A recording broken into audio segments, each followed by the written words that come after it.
The events began during a school trip to Seoul to Namsan Tower. A simple teenager, Yeon-woo, who was not particularly popular, was traveling alongside his best friend Kim Joo-bin. Yeon-woo is in love with his classmate Soyoung and has every intention of finally talking to her. During the settlement, Yeon-woo is offered to sneak in some soju to hang out with him later. Han Seung-kyu and Park Min deceived the teenager, exposed him, but did not invite him to the party. Yeon-woo was angry with the boys, but they avoided him on the cable car. It was there that the nightmare began. Several teenagers were locked in a cable car cabin when the apocalypse began. They managed to get out of there and move to the other side below, but there were viruses in the building. They had to get out. Yeon-woo repeatedly helped So-young, who fell and broke her knees. His most desperate act was to distract the monster from the girls when they were one step away from death. But when Yeon-woo returned, the rest of his classmates were already running away without him. The last person he saw was Soyon through the window, who looked at her rescuer and simply ran away. It turned out that the teenagers had also left Kim Joo-bin. The friends decided to get out of the room, but unfortunately, as a result of a fight, Kim Joo-bin dies. Yeon-woo made a big fire and choked on the smoke. His last memory was that his arm was infected with a virus and fire trucks came to the building. The teenager wakes up in a shelter where he has been taken care of. There, Yeon-woo met Han Seung-yu, Park Min, and Isuri. Meanwhile, other classmates took refuge in a cafe where their grandmother sheltered them. There, they met Ji-soon and Kim Min-ja, So-young's best friend. The teenagers also met a bus driver and a soldier, Ji-han-hyun, and together they decided to look for a hiding place at the Seoul train station. Unfortunately for them, the bus driver turned out to be a traitor, so he framed So-yeon and the others and then left alone without the rest of the company. The only other girls on the bus with him were Hong-mi, Ji-soon, Kim Min-ju, and Kang Hana. The group was divided. With their joint efforts, having survived more than one betrayal, the soldier and the teenagers were almost there. But they are betrayed by another man, whom they rescued at the gas station, and drive away in a car with gas from the company. Unfortunately, the car caught fire, there was an explosion, and everyone lost consciousness. This is what saved the company, because the military came to rescue them and took them to a shelter. All the classmates met there. Yeon-woo did not accept the warmth of his betrayers, especially Seo-young. He was also told that Kim Joo-bin had betrayed him and suggested that he flee Namsan. The teenager in the shelter felt that his hand was infected, but he did not turn into a monster. It turned out that Yeon-woo was immune, just like Lee Tae-in, and the man told him something and gave him advice. But this information was not enough. Lee Tae-in also helped Park Min out by giving him a pill from a virus that turned out to be a cure for cancer. Ji-han-hyun also met a bus driver there and asked him where the girls who were traveling with him were. It turned out that they got off the bus and ran away somewhere. There was a massive monster infestation in the shelter. All the classmates and the soldier were on the same floor together, so they had to get out.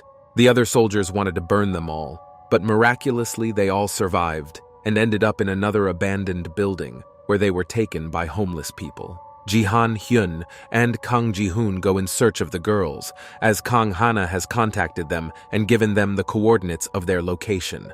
A homeless man, Choi, was left in charge and later was beaten by his other colleagues and locked in a room with the teenagers. One of the men is infected with the virus, so the teenagers decide to escape from the room, but before that, they have to kill the monster. Before he died, the monster told Yeon-woo that he was infected and would soon die, and others heard it, so Yeon-woo decided to escape on his own. But the military came to the building and wanted to kill the teenagers. Everyone starts to run away, but Seo-young decides not to leave Yeon-woo, so she stays with him. Because of this, they and the homeless are taken prisoner. They manage to get out of there.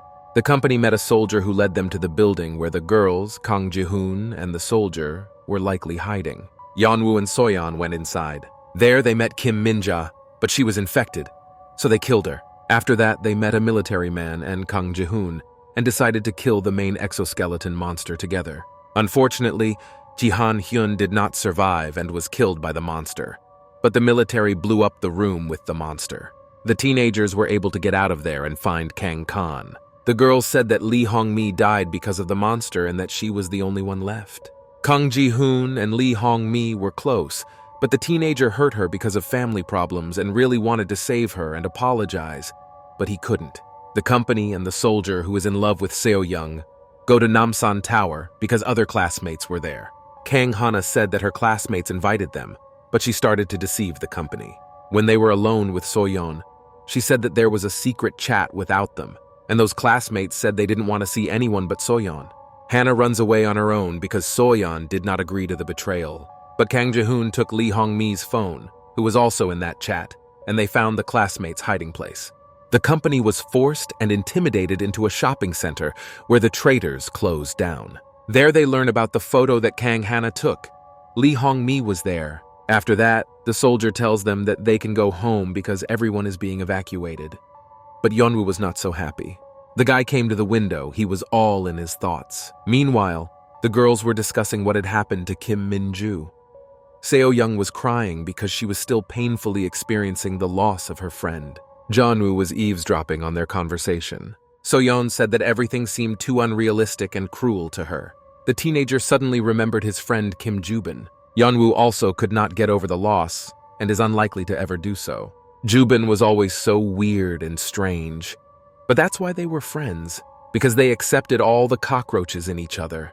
Yeonwoo imagined his friend standing next to him, wishing so much that Jubin was here now, rejoicing that this nightmare was over. Suddenly, someone called Yeonva. It was Ki-ju who stood there apologizing to the boy. The teenager did not understand at first. Then Ki-ju explained that he thought Yeonwoo was angry because they wouldn't open the door for them. After that, the guy looked out the window and apologized again, as if for all his friends. He explained that they had barely found this safe place themselves, so they were afraid of being noticed. Yeonwoo interrupted Ki-ju and told him not to worry because the teenager had survived on the streets on his own, so he was no stranger to it. The guy admired Yeonwoo and said that he would never have been able to survive on his own. The girls overheard their conversation from behind. The lipped classmate perked up her ears, as if she didn't like it. Then she interrupted the guys and said that was enough. They didn't understand what was happening, so a classmate told Kid that they needed to talk and he had to follow her. The guy said goodbye to Jeon-woo and promised to talk to him again. A lip-syncing classmate caught this phrase as well. Meanwhile, the girls asked Soyeon if she had been in that chat, but it was clear from her reaction that she had not. A classmate started screaming and said that something terrible and disgusting had happened and that it was all Hannah's fault. The girl said she took a photo of Hanmi falling. Soyeon was shocked and returned to find Hannah, but my classmate was nowhere to be found. Meanwhile, something strange was happening in the dark room below. Someone could be heard crying on the stairs. It was Kang Hana, crying and saying how much she hated her classmate. She was shaking, curled up in a ball. She could see the displeased face of her classmate, who was condemning Hannah. The girl cried bitterly and did not understand why they all did this to her. It made her fiercely angry. And then, Hannah remembered Hanmi. She was her close friend, so she was also upset. Hannah did not mean Hanma any harm. Meanwhile, the events moved to the kitchen. At the bottom of the table were cans of oil. Kang Ji-hoon was rummaging around and looking for something. He raked up everything he saw in front of him and wondered what else he could take with him. A classmate in a purple suit approached him and asked what he was doing here. She added that there was not much variety in the food. Kang Ji-hoon turned to her and looked down at her, threatening her not to annoy him. But the girl just calmly drank some water and said that she could not be intimidated that easily. And then she just turned around and left. But Kang Ji-hoon stopped her. The guy asked where the soju was. He was sure that the girl must have known about it. My classmate stopped. She was interested in Kang Ji-hoon's question. Then she opened her briefcase and started looking for something. Then, the girl took out a bottle of alcohol and asked if that was what Kang Ji-hoon meant. The guy was shocked that his classmate was carrying alcohol in her briefcase. It turned out that there was more than one bottle. Kang Ji-hoon asked why she was carrying them in her bag. She said that these were all the bottles of soju she found in Park Min's briefcase. And then, the girl asked if these were all the bottles they used for the raffle. Kang Ji-hoon confirmed this information. Then, the girl became animated and asked the boy if he drank them to stay awake, and then asked him to teach her how to do the same. But Kang Ji-hoon asked her not to disturb him. But his classmate stood her ground and said that they were her bottles. So Kang Ji-hoon had to tell her who taught him how to do it. The teenager said briefly that it was an acquaintance, but the girl wanted to know more. Then Kang Ji-hoon remembered his friend Jihan Hyun, who had passed away. The teenager said again that it was an acquaintance. He did not want to talk about it because the wound was too fresh. Meanwhile, the soldier who came with them ordered everyone to get ready because they had to leave before sunset. Jeon-woo suddenly felt something strange. He was again visited by that strange feeling in his hand that spread throughout his body. Soyon, meanwhile, was alarmed and screaming. Of course, the soldier noticed this and asked what happened. His face showed that he cared about Soyon and was happy to help. The girl came back and said that one was missing. She was talking about Kang Hana and added that it seemed that her classmate had gone somewhere. This was not the kind of help the military wanted to provide, so he was shocked. He started a search engine and told everyone to find it because they were about to leave. So-young noticed Yeon-woo standing sadly by the window. The guy said that it didn't look like he was burning alive when Soyon approached him. The girl did not understand what the teenager was talking about. Yeon-woo didn't know how to put the words together without sounding strange coming from him. Meanwhile, Hannah was still sitting on the stairs. She got to her feet. The girl seemed to see something in front of her that frightened her. Yeon-woo said Soyon that it seemed that the monster Gale was still alive. It turned out that it was he who was standing in front of Kang Han. The girl was in a stupor because she was one step away from death. She screamed loudly, which was all Hannah could do at that moment. Meanwhile, the events moved to the shopping center where the company was located. The soldier and Kang Ji-hoon loudly recoiled and hid behind the wall. They looked around. Her husband said she wasn't there. It turned out they were looking for Kang Hana. A classmate said she was there. Soyeon was also worried about her friend, even though she was doing bad things. The soldier said they had no choice but to go without her. Then Yeon-woo came to them and also confirmed that his search was in vain because he had not found Hannah. The soldier then said that everyone should wait for him, and he would go to the basement to look for him. After that, he turned to everyone and told them not to worry too much, and then called out Soyeon's name. The girl was confused and did not know how to react and what to say in such cases. Then a loud-mouthed classmate yelled at everyone and told them to act quickly to get out of here. But someone interrupted her. She didn't have time to finish her humiliation about Hannah. It was Kang Ji-hoon, and he asked if his classmate was sure. He came back and asked if Kang Hannah's picture on the phone was definitely of Honmi, but her classmate asked her if she had ever cheated on them. Ji-hoon asked her to answer normally. The soldier interrupted them and said that there was enough talk, they had to go. Then he called Jonah.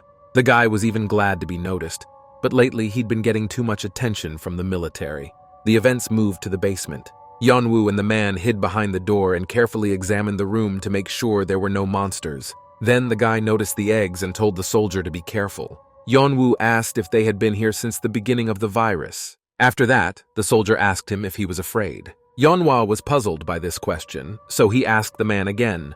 The soldier came back and said that the boy agreed to go with him without argument. Yeonwoo said it wasn't like that. The man was just helping them, so the boy was grateful to him. A strange smile appeared on the soldier's face, indicating a lack of understanding.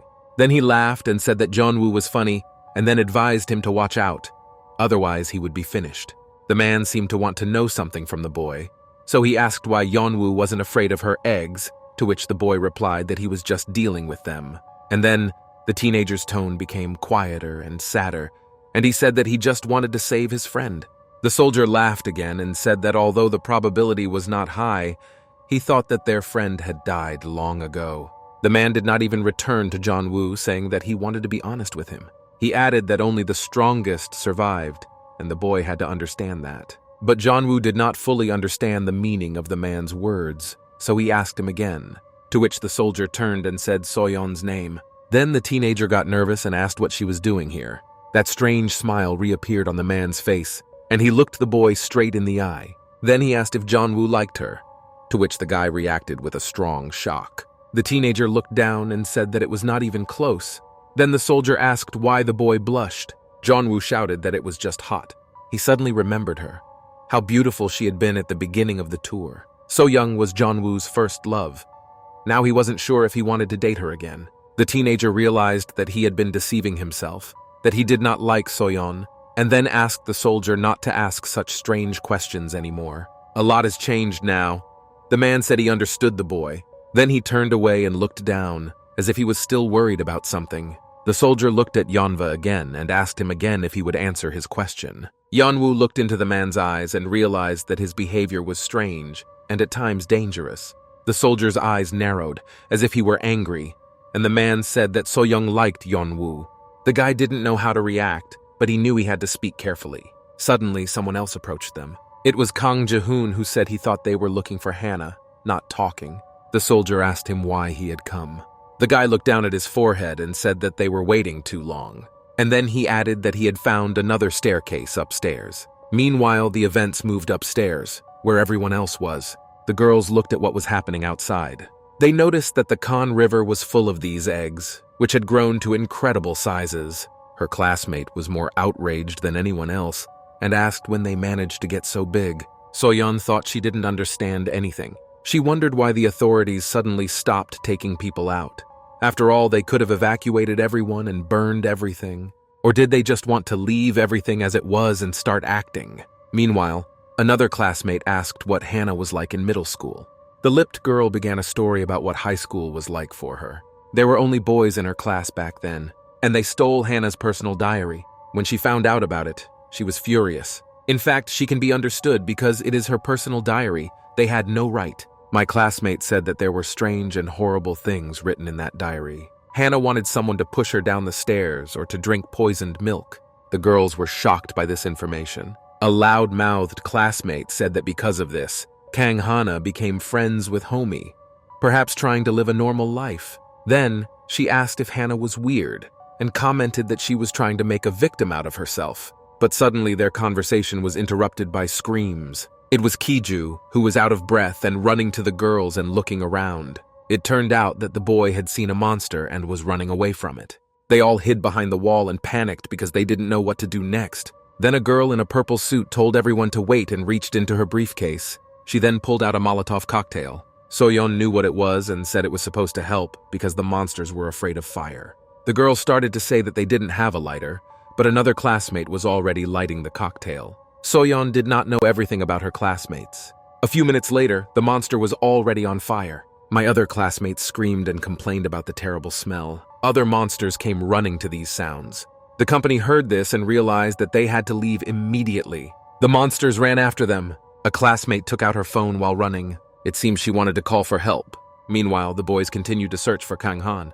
They went down to the floor below. It was called 2F, and for some reason was marked with a special color. The guys entered the room through a glass door. The soldier said there was nothing there. Everything really looked clean.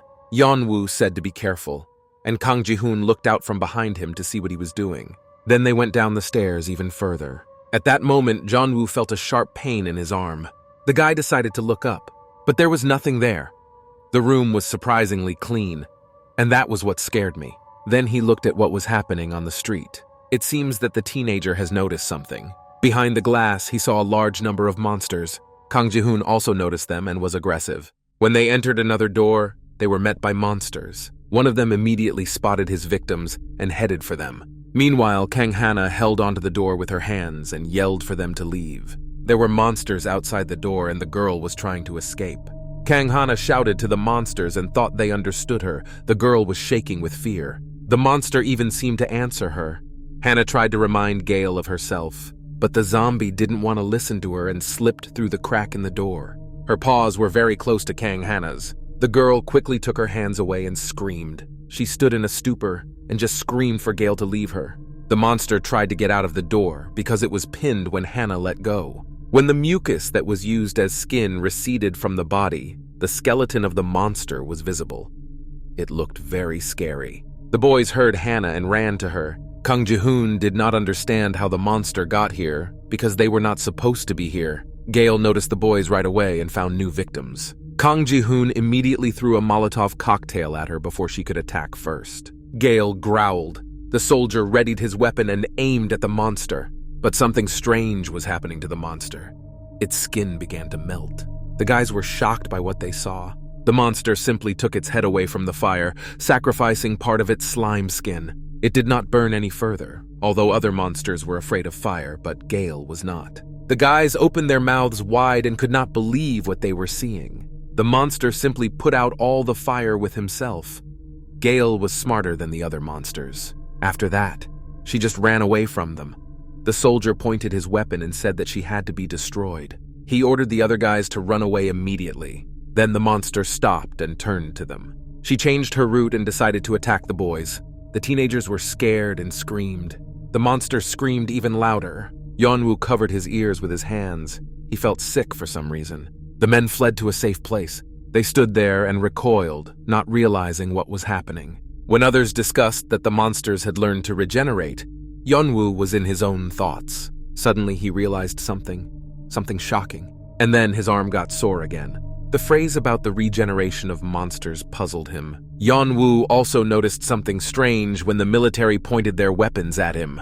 He was shocked because it seems that monsters have become smarter. Meanwhile, Yeonwoo looked around and realized that they were not alone. Behind the glass, Kang Hana was shaking. She stood and said how glad she was that they had come for her. Kang Ji-hoon approached the glass and asked if Hannah had asked them for help, and asked if the girl had a conscience. Hannah started to say that it was all because of Seo-young, because she was close to Park Min and asked her not to help him. She swore that she really wanted to help. It looks like she was lying. After all, if Seo-young was close to Park Min, she would have been in the chat room as well. Then Kang Ji-hoon asked what happened to Hunmi. He asked why Hannah had taken her picture, and then suggested that she could have done the same to Soyon.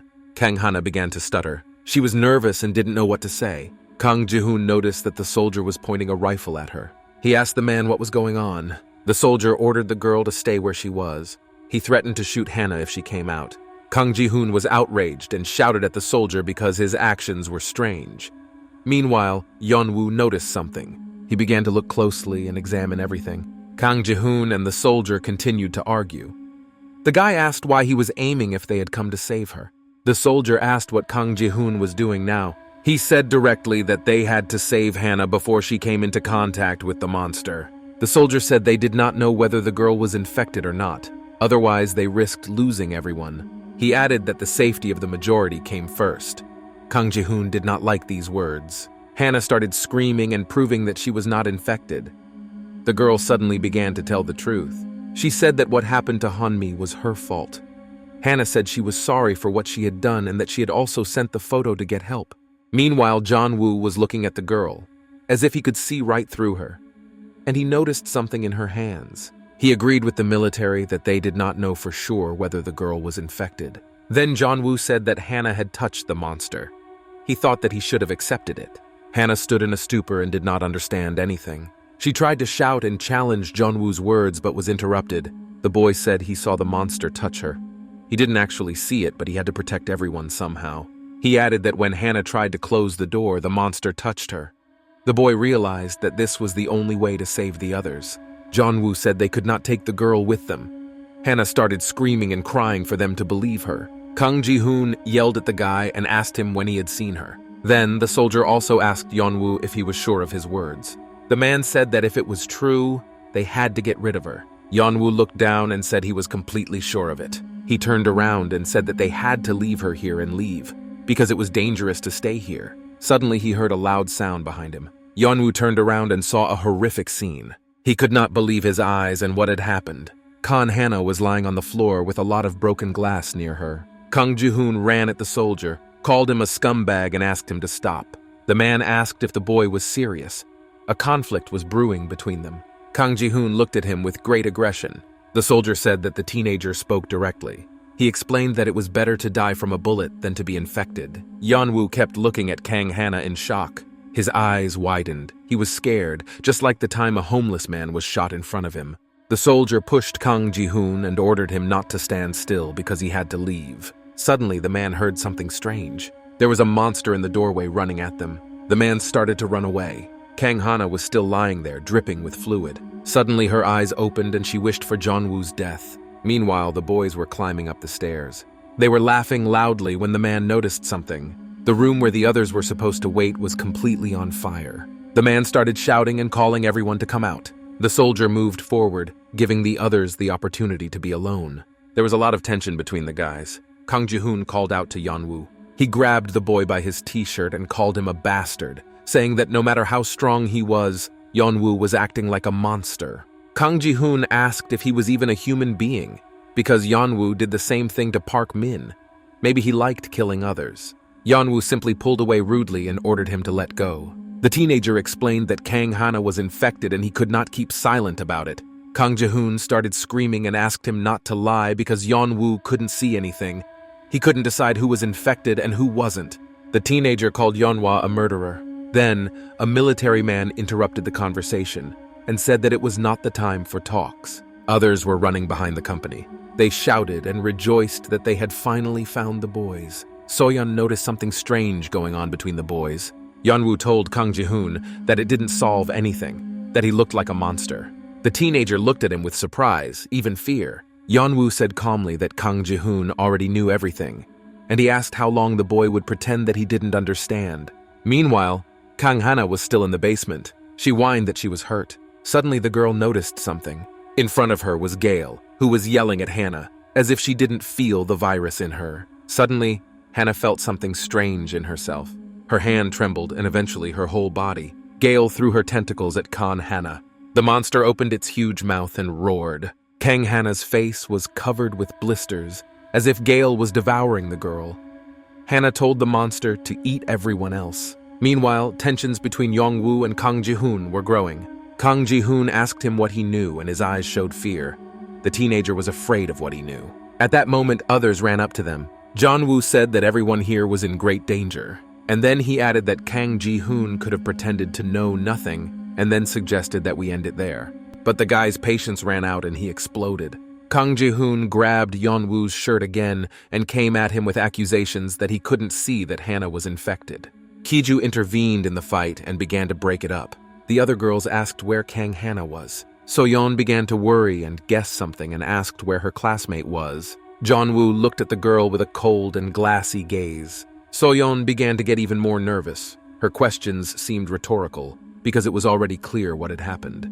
The soldier began to say that he was sorry. He returned to Soyon and said that Hannah was infected and they had no other choice. Kang Ji-hoon exploded and asked him to tell the truth. The teenager turned to everyone and said that Hannah was not infected.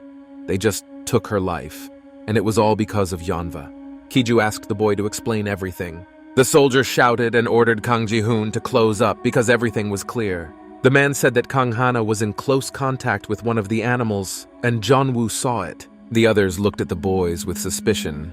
Then the soldier asked which of them wanted to walk next to the time bomb. Kiju turned to the man and asked if it was true. He could not believe what had happened, and could not say the word. Yeonwoo was silent and looked at the floor. The teenager understood how it sounded, but the lives of the majority were the priority.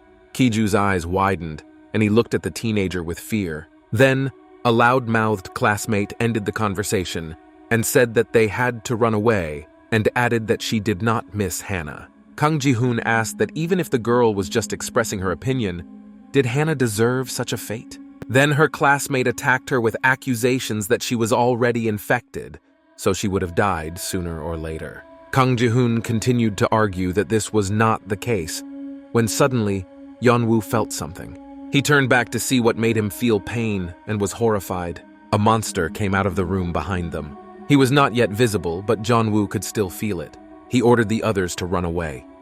The teenager could even hear the monster growling. Yeonwoo ordered everyone to flee once again, but this time louder. But everyone was in a stupor and did not understand why they had to run away. So the teenager shouted in an unnatural voice that they should run away immediately. At the time, they listened to him, but Kang Ji-hoon began to resent why they had to listen to him. But the teenager didn't have time to finish because he saw something. The monster Gale, who was very close to the company, came out of the stairs. Everyone started running away as fast as they could and didn't look back.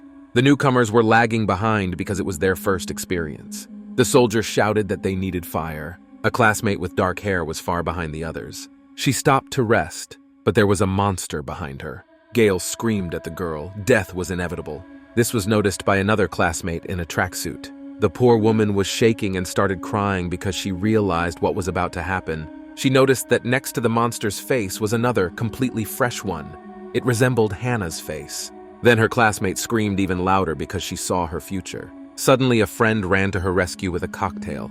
She threw it at the monster. Gale screamed. Her skin began to melt.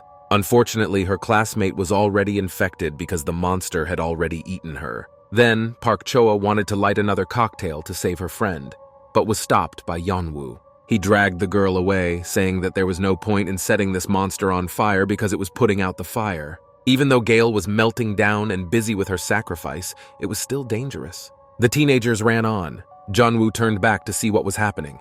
He seemed to feel the monster's emotions and compassion. The first to run was a soldier, and Soyon. The man complained that this madness had started again.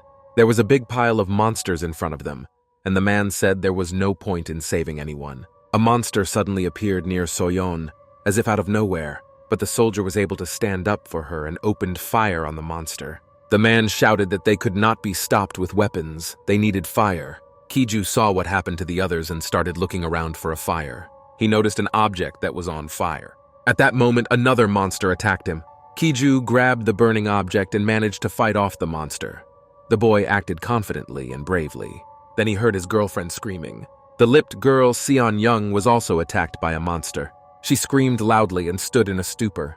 Kiju bravely stood up for her, pushed her away, and threw the burning object at the monster. It worked, and the monster fell to the ground. Kiju did not even have time to realize what was happening. The teenager was acting on automatic. He turned to Seon-young and asked if she was okay. And then, when I helped her up, she even thanked me for saving her. Kiju shouted that they had to leave because it was extremely dangerous to stay. And at that moment, the monster attacked him with its tentacles. Sung-yeon quickly started running away when she saw this. Monster Gale and Hannah pounced on poor Kiju and laughed at his expression. It was the first time the monster had ever spoken. They wished Kij death and ate his face. The teenager screamed in pain, but there was no saving him. Meanwhile, Kang Ji-hoon asked Park Choa how many Molotov cocktails she had left. The teenager suggested blowing everyone up by tying up their weapons and throwing them at the monsters at once. Yeon-woo overheard the conversation and shouted out that he had an idea. Kang Ji-hoon came back and asked what the idea was. The teenager suggested luring them all to one place together, especially that monster Gale. His eyes were blank and cold as he said that after that, they would blow up all the monsters. Meanwhile, the monsters were growing like cockroaches. Everyone was hiding behind the soldier who was fighting back with his weapon. But it didn't help much. It only provoked the monsters even more. Suddenly, Soyon noticed something. There were bags of garbage near the tank. The girl brought one package, and Sung-yeon asked what it was for. Soyon screamed for them to give her a lighter quickly. Others were shocked by the girl's desperation. A few minutes later, there was a massive fire. Everything was on fire. The company was hiding behind glass doors. Seon-young yelled and called Soyon crazy for setting fire to the garbage. And now the company is stuck outside the door for a long time. But the soldier denied this and called Soyon a good man. He turned to the girl and said that she had made sure that the monsters could not enter the room. Then, Gale came to the other burning monsters and growled, as if she was telling them something. At the bottom of her body was Kiju's head. Sung-yeon and the others noticed this, and she asked what they should do now. Monster Gale and the others roared at the door to the room. She was not afraid of fire. The company was shocked that the monster started talking to them. Kang Hana said in a strange voice that they could not hide from her. The monster put its tentacles through the door, and Hannah said that for some reason the company was not happy to see her. This monster was incredibly clever and let its tentacles out from the top to get inside. The soldier pointed his weapon while others screamed in panic. That's what happened. And the monster leaked through the crack from above. Soyon looked around and she was getting good at coming up with some plans. She saw that there was a kitchen behind them. Suddenly, Soyon gathered her courage and ordered the monster to leave. She took a lighted stick and stood boldly in front of the door. Soyon began to threaten and said that there was a kitchen with cylinders behind them. After such an explosion, no monster would have survived. Soyon looked confident. There was no fear in her eyes, and she invited the monster to take a chance if he was not afraid. Kang Hana said that So-young was very annoying. She repeated it several times. The case did not move forward. The monster just stood there and thought about what to do next. Suddenly, someone called him from above. It was Yeon-woo coming down the stairs. The boy was loudly recoiling because he was afraid and nervous, waiting for the monster's reaction. But it was not long in coming. So Yeon-woo quickly ran back, and Gale caught up with him. It was more attractive prey than company. The guy quickly ran away and looked back with his side vision. The monster ran after him and called his name. Kang Hana was very angry with the teenager and wished for the same fate. Soyeon looked at this with shock because they had escaped and could breathe. Through the glass, she saw a monster catching up with Yeonwoo. Suddenly, she remembered something. When they were on the cable car, Yeon-woo did exactly the same thing. The boy lured the monster to save Soyeon and the others. Even after everything that happened, Yeon-woo saved her again. Meanwhile, the teenager ran away as fast as he could. The monster was literally on his heels and catching up with him. Gale roared. She wanted to grab Yeonwoo and take revenge so badly. The teenager lured her into the room. The monster ran after him without hesitation. It is not clear who exactly controlled the mind of this animal. Yeon-woo turned a corner. The teenager was panting loudly. His strength was leaving his body. He could not run so long and fast. The monster noticed this and gave him even more strength and adrenaline. Hannah started shouting and calling Jonah to her. But the teenager did not give up and kept running, even though it was very difficult. He turned back, laughing loudly to see how far behind the monster he was. Before that, they had agreed with Kang Ji-hoon and Park Choa about the plan. The guy told Yeon-woo that it was just a suicide, but the teenager did not listen to him and said that they would put a bomb here. Yeon-woo looked around the room carefully to understand its design. The guy said that if he lured the monster to the other side of the door, they could attack him from behind. And so, Yeon-woo was a few meters away from the goal, running on his last legs. Others were supposed to wait for him there. Kang Ji-hoon saw the teenager and shouted at him to run faster. The monster was already catching up behind him, and the guy said they were ready. Gail growled. She was extremely close to the guy. Kang Ji-hoon shouted, as if he was genuinely worried about Yeon-woo, and asked him to run faster. Yeon-woo was trying so hard he could barely hold on. And then the teenager overstarts the fire, and Gale manages to release his tentacles into it. Yeon-woo lands on the floor, falling and recoiling loudly. The monster growled because it could not cross the fire. At that moment, she heard someone's voice behind her and turned around. It was Park Choa who brought the fire. Gale was trapped. The girl told the monster that it was revenge for her classmates. Gale growled because she realized her helplessness. Kang Ji-hoon threw a trap of fire at it, and the monster flew away several meters. The monster roared and burned, and their plan worked. The boys gasped loudly and looked at the burning monster. They decided to move on because it looked like they were done with Gale. The boys ran to Park Choa. She asked Yeon-woo if he was done with the monster, and he said that it was possible because no one could know for sure. The girl looked at him with respect and said that he was now the former Jeon-woo. And then she added that he was an incredible genius and praised the guy. Kang Ji-hoon heard this. Yeon-woo thanked us and said that he had been through a lot when he got off the cable car, so he was no stranger to it. Kang Ji-hoon was dissatisfied with these words and returned to them. He asked how Yeon-woo managed to survive the fire, and the boy started talking. But he didn't finish his sentence because he felt something. Suddenly, water began to flow from the ceiling because the fire detectors were triggered. The entire room was flooded with water. This meant only one thing. The fire went out, so Gale was able to survive, and Jeon-woo even heard her. The monster got to his feet. Then he growled loudly. The teenagers screamed. Their cool plan failed, even though they had high hopes for it. Then, suddenly, Soyon appeared out of nowhere, holding a stick of fire. She threw him into the Gaelic Sea, thus saving the others. It was as if Soyon herself did not believe in what she was doing and was scared, although she was holding up well. The monster fell to the floor. Everyone else standing behind Soyon was shocked by what had happened. The monster growled and then started talking to the teenagers. Soyeon noticed Jeon-woo looking at her out of the corner of her eye, and she thanked him for saving her. Jeon-woo looked at the girl with shock and admiration. Park Choa reached into her briefcase, saying that the monster was too stubborn and needed to be killed. The monster denied everything and asked him to stop. The teenagers were shocked that he was talking. It was disgusting. Kang Hana said that they all betrayed her, and then she added that she couldn't move and asked not to be disturbed. Kang Ji-hoon said that the monster's legs were regenerating, and the monster was not going to die. But the monster began to deny his words. It all looked very ugly and strange. Monsters had never spoken to them before. Kang Ji-hoon turned his attention to the monster's head, which spoke. The other heads were silent. Suddenly, he began to notice and understand something. It was as if the monster was trying to pronounce Honmi's name. Kang Hana recalled how she and Honmi ran away from the monsters. The girl became very ill and could not run any further. Kang Hana grabbed her friend's hand. But Honmi said she couldn't do it anymore. It was too hard for her. She was also very scared, and her strength was leaving her. Kang Ji-hoon told the others that the voice sounded like Hana. Everyone else also looked at her, and her hairstyle was similar to her classmates. So Young said that the monster also called her name, and Park Choa asked what it meant. The girl told her that there was no time to think. They had to come up with something and burn this monster.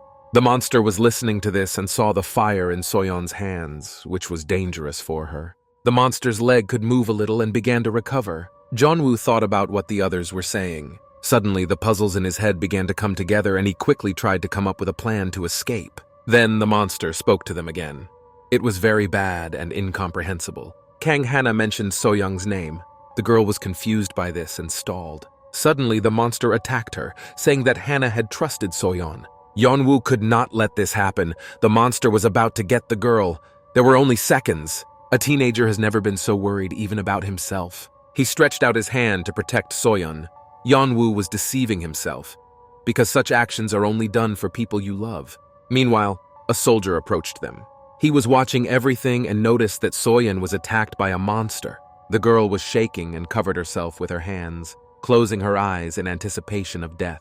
But nothing happened. Soyon opened her eyes to see what had happened. The monster just screamed at her, opening its mouth. And in front of the monster was Yeonwoo's hand, trembling. The monster stalled, attracted by the teenager's hand. Yeonwoo closed his eyes in fear, and in his head he called himself crazy. But everything happened too quickly. His actions were faster than his thoughts. A strange sensation gripped the teenager's arm and body. He felt as if the nerves and blood vessels of the monster and his were connected, and he was scared. But Yeonwoo remembered what Lee Tae had once told him. The teenager felt the force and ordered Soyon to run away quickly. The girl was in a stupor and did not understand what was happening. But Soyon didn't listen. She looked around for something useful. She noticed a mop on fire. Meanwhile, the monster was trembling just like Yeonwoo. Kang Hana told the teenager that she felt he was as infected as she was. Yeonwoo was afraid and trembling. He did not know what these experiments could lead to. Suddenly, Soyon attacked the monster with a mop and words of apology. Everything went up in flames and smoke. Yeonwoo sat down and held his hand while the monster burned. He was in pain. It looks like the teenager got a burn on his hands. The monster was burning, but Kang Hana kept talking and called everyone stupid. She said that Yeonwoo was also infected, and the monster repeated this over and over again until she finally died. Her last words to Yeonwoo were that it was inevitable. Yeonwoo looked at the others. He understood what was about to happen because this situation had already happened. Others looked at him with condemnation and incomprehension. They were understandable because no one wanted to die. Yeonwoo knew the feeling. He looked at the burning monster, afraid to look up at the others. Kang Hana remembered Hanmi before she died. She had her back to her, and she will take the secret of her friend's death with her to the next world. Although she was a monster on the outside, inside Hana loved Hanmi and was very sorry. Kang Ji-hoon ordered everyone to leave. Suddenly he stopped because he saw something in front of him. It was a soldier who pointed his weapon at them, or rather to Yeonwoo.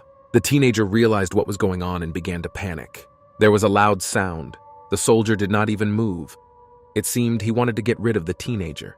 Yeonwoo was lying on the floor. No one had time to react. Kang Ji-hoon and Park Choa could not believe what had happened. The teenager's mouth was bleeding. He wanted to scream, but he couldn't. A soldier stood in front of him, holding an assault rifle over the teenager's body. Kang Ji-hoon ran at the man, screaming. The events moved indoors, and there was a fire in the Namsan Tower. Isuri came to the window. She asked the others if they had heard the sound as well. Kang Min asked if she was talking about a gunshot.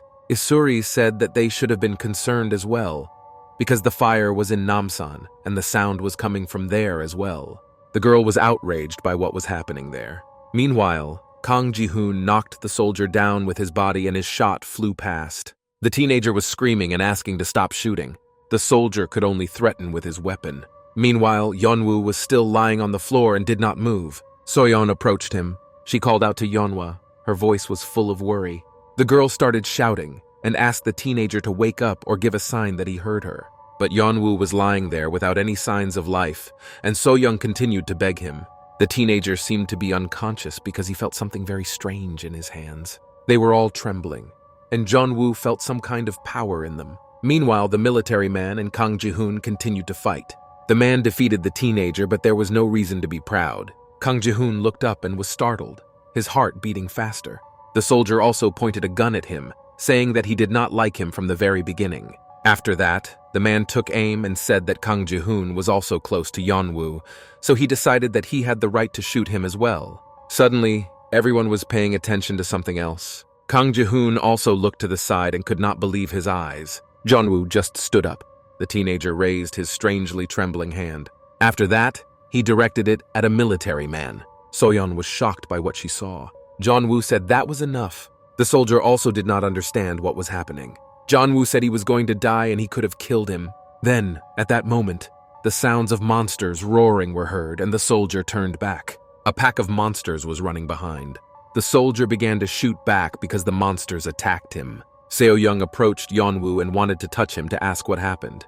but she noticed that his face was strange and covered with spots. The soyon stopped for their own safety. After that, Yeon-woo simply collapsed. The girl screamed again, and it looked like the teenager had lost consciousness. Yeon-woo just lay there and showed no signs of life. Soyon screamed and almost cried, begging the teenager not to lose consciousness. Yeon-woo heard her, but he couldn't help but think about how he ended up here. Then the guy started to remember something. He remembered school and his friend Kim Joo-bin. At that moment, Yeon-woo remembered that all this happened because he came to Seoul. Meanwhile, the events moved indoors. There were other soldiers and my grandmother waiting for the company, which should have returned long ago. They took the old woman out of the room. The soldier reported to the others that they had burned all the monsters in the area. He was asked if there were any survivors. The man said that there was supposed to be a group of high school students somewhere, and they were in Namsan. He added that part of their group went there and they had to pick them up and bring them back to the base. Another soldier entered the room. There was a homeless man sitting there, and the man told him that it was dangerous to stay here alone. The man looked at him silently. The soldier understood everything without words. He went out and told the others that they were coming back. The homeless man also left the room and went further down the hall. He had difficulty walking because he was wounded. In front of him was a clean basement with a bunch of pipes and strange rooms. Choi said he was already at his home, so he had nowhere else to go. He will be lucky if he survives. The man was walking and thinking that it would be nice to drink soju. Suddenly he saw something and stopped. A man with a monster was lying on the floor. Choi came closer. It was Ji-han-hyun and the monster he killed by sacrificing himself. The homeless man recognized his friend. There was sadness in his eyes because he knew what had happened, but it was harder to see it with his own eyes. Choi buried the body. After that, he stood there and shook his head. The man looked at the grave and thought that no one would have buried these people if it hadn't been for him. And then the homeless man remembered something else. He looked at the room where the teenagers were looking for Hanmi. The man went down to the same room and the door creaked. He carefully opened them and looked inside. Lee Hong-mi was lying on the floor and she also had to be buried. Meanwhile, others were running up the stairs. Kang Ji-hoon was carrying Yeon-woo on his shoulders, and Soyon was running behind him. The teenager asked the girl if anyone was chasing them. Song-yeon said that Kang Ji-hoon was originally supposed to tell her what happened to Yeon-woo, but the teenager ordered her to keep quiet and watch him. Soyon also said that now it was better to just leave the place and leave all the talk for later. Kang Ji-hoon told the bastard to stay there. If they follow him, they'll all die. But the company still did not understand what had happened. No one did. Kang Ji-hoon said that he was sure that all this happened because of Yeon-woo. There was silence. Even though the teenager was angry with the boy, he was still saving his friend. Seo-young asked what Kang Ji-hoon's words meant. Suddenly, someone from behind asked me to wait. It was Park Choa, and she stopped and said that she didn't care what was going on between them all. And then she added that she heard what that monster said. Then she said that everyone else had heard it too. Lee Young-woo was infected. The girl said it would be easier to just leave him there. Meanwhile, the events moved back to the place where the graves were. Choi was digging another hole. Hanmi was lying next to me. The homeless man complained about how hard the work was. His whole body ached, and he was not young. But the man had a goal to bury all the bodies. They deserved to rest in peace. Choi kept digging. He wanted to help these poor souls somehow. The man believed that they were getting peace then. Suddenly, Choi heard some sounds. He couldn't believe his eyes and was afraid to return, but someone was calling for help. Nevertheless, Choi gathered the courage to return. He could not believe what he was seeing. Meanwhile, the teenagers argued about what to do with Lee Yeon-woo. Kang Ji-hoon was outraged by Park Choa's words. The girl said it was pointless to bring him with her. Park Choa explained that she had cooperated with him because she wanted to save her friends. But now the game was up. She ordered them to leave Yeonwoo. Someone suddenly approached the teenagers, but they did not notice them. Someone said that he could not leave him here because Yeon-woo had saved them all from death. Suddenly everyone turned toward the sound and was shocked. But there were Isuri and Kang Min. The girl told everyone to follow them if they wanted to be saved. Soyeon was sincerely happy to see Isuri. The girl was as calm as ever and did not show any emotion, saying that it was enough to waste time. Meanwhile, the teenagers had already gone down the stairs. Sung-yeon was indignant that she did not know where they had all been taken. The teenagers were facing monsters. Kang Min said he wanted to burn them and asked for help. The guy started a fire and Kang Ji-hoon asked if it was a fire extinguisher. Kang Min turned to everyone and ordered them to flee quickly. He asked everyone to go inside immediately. Soyeon only had time to look at what was happening. Kang Ming closed the door with something special, apparently to keep the monsters out. Isuri breathed a sigh of relief and took off her cloak. The other teenagers laughed loudly and were glad that it was finally over. Kang Ji-hoon was still holding Yeon-woo. Isuri noticed this and was surprised. The girl saw a large wound on the teenager's body. Everyone was sitting in the kitchen. Someone said that Yeon-woo was bleeding. Kang Ji-hoon was silent at first. And then he looked up. It was Isuri. And Kang Ji-hoon asked how they all survived. To which the girl said that she was just like them. And then she added that it didn't matter how they all survived. They needed fire. The girl said that there was a big fire in Namsan. And then she asked why they went there in the first place. Kang Ji-hoon didn't like the tone with which Isuri spoke. Kang Min interrupted this argument and asked where the others were and if they could not save Honmi after all. Kang Ji-hoon put his head down and remained silent. He started to speak, interrupting himself, and you could hear how hard it was for him. He paused again to collect his thoughts. Soyon said that when they found her, it was too late, and added that Hana and Yihan Hyun were not with them either. Kang Min was sympathetic and did not know what to say. Everyone was silent, and the tension was palpable. But the greatest sadness came from Kang Ji-hoon, who knew what Honmi meant to him. Suddenly, Song-yeon told everyone to stop. She was selfish, sitting on the phone and saying she didn't want to remember them. She explained that she was already feeling bad. And then she added that they had to get out before it was too late because Seoul was about to be closed. She was interrupted by Isuri, who asked if Seon-young was that worried about her life. As usual, she didn't even look at the other person. And then she said that they theoretically had time to get to the exit. She added that since Seon-young had a phone, she had to find the place on a map. They saw that Dongseol Station was located on the banks of the Han River, and they had to cross the river anyway. So to get there, the teenagers had to go through a lot of problems. Isuri added that it would be difficult for them to be Yeonwoo. Sung-yeon just laughed and said she didn't understand. The girl said that there would be soldiers there, so they didn't need Yeonwoo. Isuri agreed with Sung-yeon's words, and then added that if she could handle the fire extinguisher herself, she could leave. And then she said that it was dangerous for them. Park Choa interrupted the conversation and asked why no one wanted to leave him if he was infected. So-young exhaled and listened to the girl talk about the danger to Yeonwoo. And then she started talking. So-yeon suggested that everyone prepare for this moment, when Jeonwoo could theoretically pose a threat to everyone. Everyone looked into the room where Jeonwoo was sleeping. Meanwhile, Kang Min, Kang Ji-hoon, and Isuri were looking at their laptops and searching for something. Kang Min said that he followed the news from time to time. And then I opened an article with photos of monsters. Kang Ji-hoon said how disgusting these monsters were. Kang Ming said that the infection occurred without visible symptoms, but the monsters could merge together. Simply put, this meant that the infection rate was decreasing. Isuri added that more of the monsters they encountered were fused into one. This implied that when cells divided inside the body tried to survive and fight the cells. Kang Ji-hoon then asked if this meant that there were no problems. Isuri said that these were all just theories, and Kang Min asked her about the monster that merged with the man she had seen. The girl turned around and seemed to be heading for the exit, and the guys kept asking her about it. The girl thought that one of the options was the evolution of monsters, and it seemed that the military near the Han River did not even suspect this, so what kind of salvation could we talk about? Meanwhile, So-young sat next to Yeonwoo and watched. Isuri came up and asked how things were going, but it was obvious. So-young sighed sadly and said that Yeonwoo never woke up. Isuri said it was not even possible to cure him. They were in danger with Yeonwoo, and then she added that if he ended up in a military camp, he would be killed and buried somewhere. She said she was sure that all those infected were killed. And then Isuri left, saying that all we had to do was believe in a miracle and talk to him when he woke up. Soyon was shocked by this speech and tried to digest everything in her head. She looked at Yeonva. The phrase that the teenager was infected kept running through my head, and everyone believed it. But for some reason, they were not afraid. So-young remembered Yeonwoo's face before he fainted. Even then, the girl was very scared when she saw the teenager. So-yeon was tired and thought that it all sounded unreal. She wanted so much for it to be just a dream. The girl did not want to believe it. She wondered if she was regretting something. Meanwhile, Kang Min and Kang Ji-hoon were thinking of an escape plan. If they can't cross the bridge, the road will get a lot longer.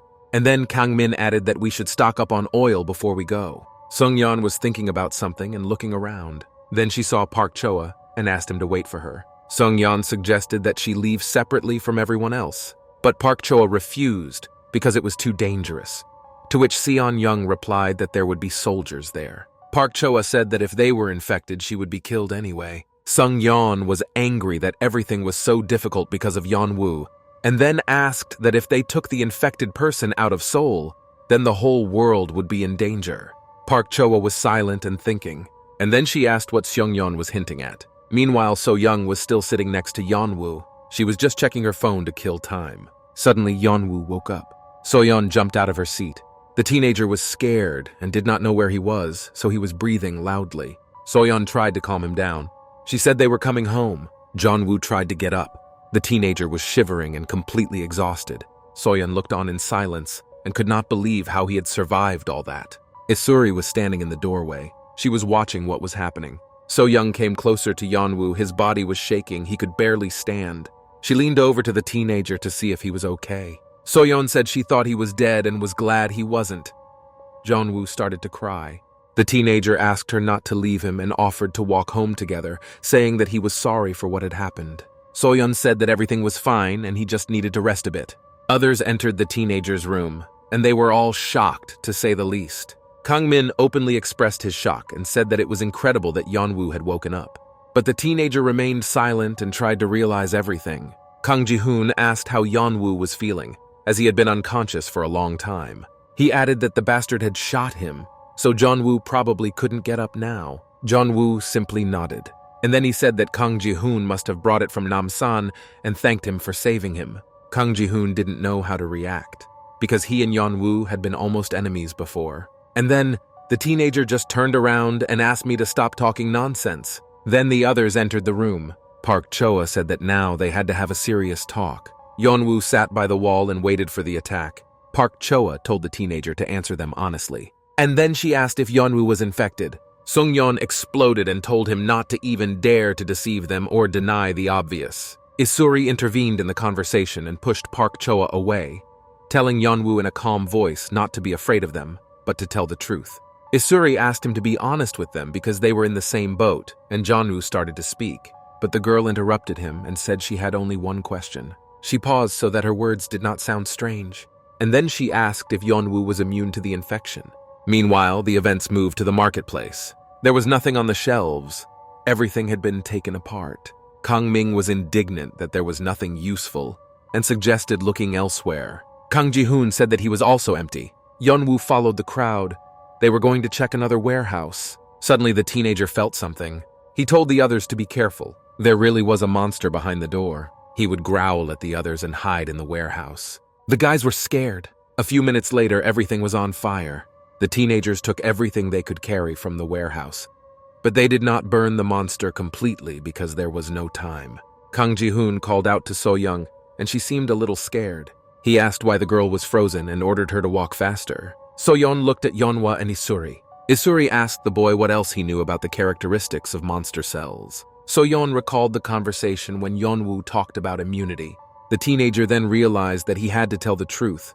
Otherwise, he would be left behind or killed. Isuri then asked if Yeonwoo had some kind of substance in his body or if it was really immunity. She remembered the conversation she had with the guy in the shelter when he said he had met someone who was immune to infection. She reminded the teenager about her and added that she immediately guessed everything when she saw the wounded Yeonwoo. Because just because a person had immunity did not mean that he was not infected.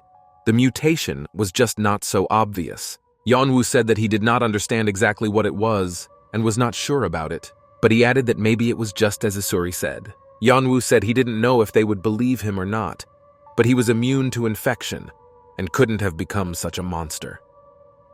The teenager finally admitted it. The events moved back to reality. Sung-young asked Kang Ji-hoon if he believed in all of this, but he said he didn't know. The girl was very indignant and asked if anyone else had heard of immunity to infection, saying that it was all a hoax to survive. She called on everyone to look at Yeonwoo and said that the teenager was planning something against them. So-yeon listened to her words in silence and looked at the teenager. Meanwhile, the company was ready to go. They took supplies with them and walked carefully. Kang Min said to take the oil and run forward, when suddenly they noticed something. In front of them was a gang of robbers who were beating a man.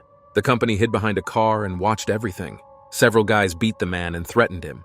Kang Min asked if they were supposed to help the man. The events moved back in time when the teenagers learned about Yeonwoo's immunity. Kang Min stood up and said that they all looked very funny now. After all, if such people really existed, it was salvation for them. Meanwhile, Yeon-woo was in the other room. He was standing in the bathtub by the mirror.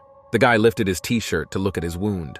It was delayed, and his body regenerated quickly. He did not understand why he was so anxious, even though there was no danger. Yeon-woo felt as if everything was unreal and his cells were simply collapsing. He wondered what would happen to him if he continued to exist like this. Yeon-woo realized that he had to find Lee-tae to find out what was happening to him. Isuri entered the room. She asked Yeonwoo to show her early to know the teenager's condition. The guy looked at her silently. Meanwhile, the table was discussing Han Song-yu. Kang-min said he thought he was using them as bait when he arrived from Namsan. He added that there was something unclean here. After all, when everyone is in a panic, there is a riot going on around them and no one notices anything. Kang-min remembered Han Song-yu. Meanwhile, Soyon was walking down the hall. She heard a conversation outside the door and Jeon-woo's voice. She came closer. Isuri listened to the teenager. Yeon-woo talked about Lee-tae and said that the man knew more and he had come all the way to Namsan to meet him. The teenager added that it was difficult to understand what was happening to him. Isuri listened intently to Jeonwoo in silence. Suddenly she said he was not alone. Soyon was listening to their conversation and did not dare to come in. Isuri said that without them, Yeon-woo would not be able to cope. And then she said that in truth, they needed him too. Soyon felt something strange inside. These two were close. Isuri told Jeon-woo that she had promised him that they would return together. The guy was pleased to hear this. Isuri looked directly into his eyes as he looked into hers. The girl told Jeon-woo not to worry about anything. Meanwhile, the events moved to the Namsan Tower. Everything around it caught fire. A man loudly shook his head and ran. And then he stopped and cursed someone. It was a military man whom Jeon-woo had set monsters on. The man threatened to find the teenagers. Suddenly, his eyes were filled with anger and he promised to kill Jeonwoo. Meanwhile, Soyon overheard an unpleasant conversation between Jeon-woo and Isuri. She looked down, as if something inside her was clenched in pain. Soyon thought about how long it had been since the two had talked like this. She was clearly an extra, and that was hard. Suddenly, their conversation changed its tone. Jeon-woo said he didn't think it was possible what Isuri was talking about. He said he could not betray his friends. They had already risked their lives to save him. Yeon-woo told Isuri that they had to cross the Han River, and then they could leave Seoul. Soyon listened carefully to the boy's words. He didn't seem interested in supporting Isuri. Jeon-woo turned away from the girl and asked her not to say that anymore. Isuri's eyes narrowed and she looked angry. After that, the girl rudely replied and turned around and walked away. Jeon-woo just stood there silently looking down. Isuri concluded by saying that the boy seemed to be smart, but he acted so stupidly. Suddenly, the girl noticed something. She turned her head to look at him and came closer. Meanwhile, other teenagers were looking out the window at a gang of robbers riding motorcycles. Kang-ming asked if the company wanted to just watch them, given the speed of monster mergers. Soyon came into the room. The teenagers were discussing how they could get to the river and cross it without being seen. Kang-min noticed Seo-young and asked about Yeon-woo, where he was. The girl was a little nervous, but she didn't let on and said that he was in the bathroom. The company immediately switched to something else and discussed something of their own. Soyon listened to them out of the corner of her eye, but she was deep in thought. She wondered if she could trust Yeon-woo, or if she still couldn't. These thoughts weighed too heavily on her, and she decided it was better to stop thinking about it. Meanwhile, the gang made it to the store, which was set on fire and almost burned down. One of the members said that they did not set fire to the building. They came to the conclusion that they were not alone. Someone else was setting the monsters on fire. The gang leader said they had to find these scum who were on their territory. The events moved to the room where the homeless man Choi was staying. It was not far from the tower and from teenagers. The man was sitting next to him, looking out the window, with a covered Hanmi lying next to him. He looked at the girl out of the corner of his eye and said that she would soon begin to rot. Choi was thinking about where it would be best to bury Hanmi, but he couldn't find a place. After all, whether she was dead or not, Hanmi was still infected, and there was nothing you could do about it. Choi could not make up his mind and make a choice. After all, it was not clear what had happened to the girl. Suddenly, someone asked the man why he was burying everyone, and added that Choi risked death if he left things as they were. The homeless man was wary because the soldiers had all left. Then two guys came into the room, not expecting to see a homeless man. Choi stood up and ordered everyone to leave immediately. He said he was not expecting anyone and had nothing for them to take. One of the men said that the smell in the room was rotten. Then the guys looked at Yeon-mi. Her motionless body resembled something, so everyone could have misunderstood. The guys called her, but she was silent. Then one of the teenagers smiled and asked if Choi needed help, and another made a bad joke. The homeless man abruptly interrupted them and ordered them to leave. Then the guys just laughed. The man was afraid that he could not protect Yeon-mi. He could not let anything happen to her. The guy told his partner that the man looked suspicious and called him a pervert, and the other supported this opinion. Choi was thinking about getting them to leave as soon as possible, because he couldn't handle two of them. He didn't have the strength. Then, a soldier entered the room and asked the guy if he was still alive. The man pointed the finger at the boys. Then he said that they annoyed him. A few seconds later, the gang was lying on the floor. Choi looked at the poor boys in shock. It had all happened so fast that he didn't have time to react. He looked at the soldier's face. He looked very strange and sick. The man asked Choi how he was feeling, but the homeless man did not know how to behave and simply said that the soldier had just killed the guys. Choi realized that the soldier had gone crazy, but asked why he had done it and whether they were with these guys. The man skipped these questions and simply said that he had observed that Choi was alone. The homeless man realized that something had happened, but simply replied that no one had come to see him. He added that this was the only reason he was sitting here waiting. The soldier turned to the man and asked why he couldn't contact him, to which Choi said he didn't know his number. The homeless man decided to change the conversation and asked what kind of shelter they were talking about. Choi said that the soldier seemed to have brothers and that he would be better off going to them, but the man seemed to be angry, and he turned and looked at Choi sternly, repeating the word brothers. The homeless man said that there was a shelter at Seoul Station, and if the soldier came from there, he would have been better off going back there. The man repeated the word shelter and said he would go there and check if it was true. Choi looked at the soldier and called him over. The man's eyes were crazy, and he said that it was unlikely that a homeless person would be allowed to go with this girl because she was most likely infected. Choi stood up and said that the soldier was right and it was dangerous to be around her. And then he shouted as if he remembered something. He told the soldier that he heard the sound of a car. The man said that someone had parked it and it was standing alone with the keys inside. And then he asked if the soldier had seen anyone when he came here. The man looked at him with his crazed gaze and asked if the homeless man was sure of his words. The soldier left the room and went outside. Choi barely got rid of him, cold sweat dripping down his face. The homeless man came out of the room carrying Yeon-mi. Choi said out loud that his instincts told him that the soldier was very dangerous. He asked Yeon-mi to be patient a little longer because it was hard for him to carry her. Suddenly, someone called Choi and asked him where he was going. A soldier stood in front of the exit and told the homeless man that the parking lot was on the other side. The man looked at Choi with his crazed gaze and said that he was not a fool and had looked around the parking lot on his way to this place. Meanwhile, someone was video blogging near the Kan River. It was a guy wearing a mask, glasses, and gloves. He was filmed by a friend. The blogger talked about what was happening near the Kan River.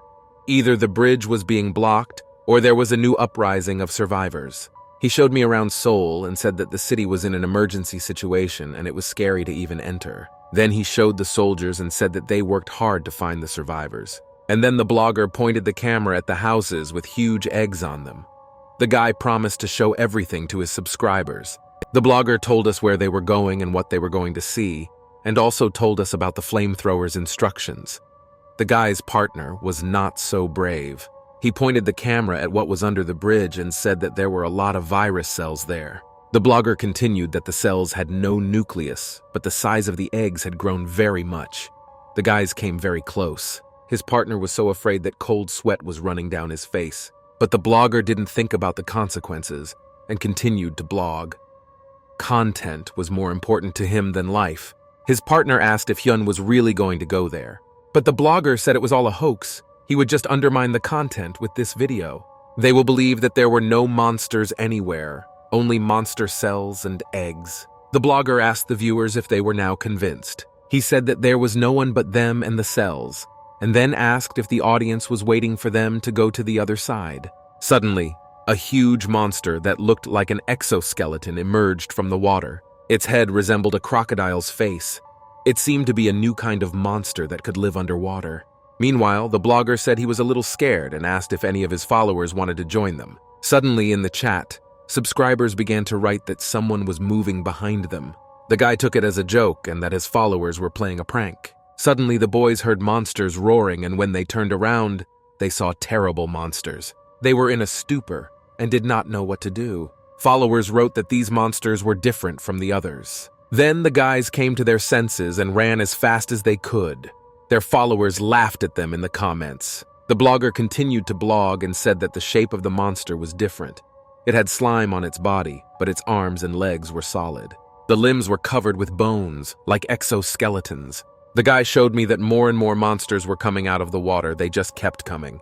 Then the blogger's partner opened fire on the monsters. The guys were already tired of running. Suddenly, my partner's face changed a lot. She was scared. The monster did not die from the fire. It seems that the mucus on its body made it fireproof.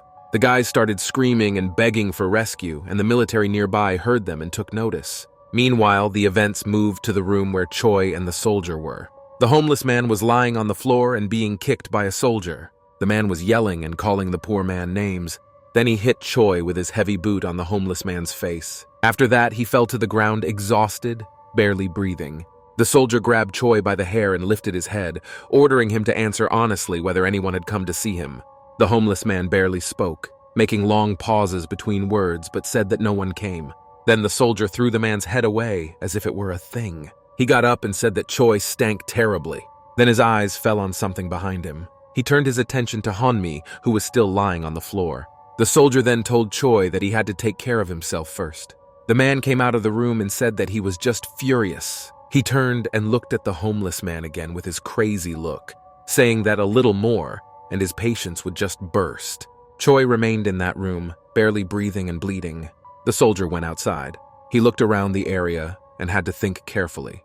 The man climbed higher to get a better look at where the bastards could have gone. Meanwhile, the teenagers were looking at the map program and searching for routes. Kang Ming said that the shortest way would be to walk in a circle and that there would be special bases at the place of arrival. He added that they were then able to return home and asked if everyone was ready to go. His classmates stared at him in silence, waiting for him to act. Kang Min said that the motorcyclists had stopped walking around, and they could only hope that they would not meet on the road. Kang Ji-hoon said they didn't have time and ordered them to pack for the road. Isuri said that she would take the food, but that they would not share it with those girls who did not want to take anything.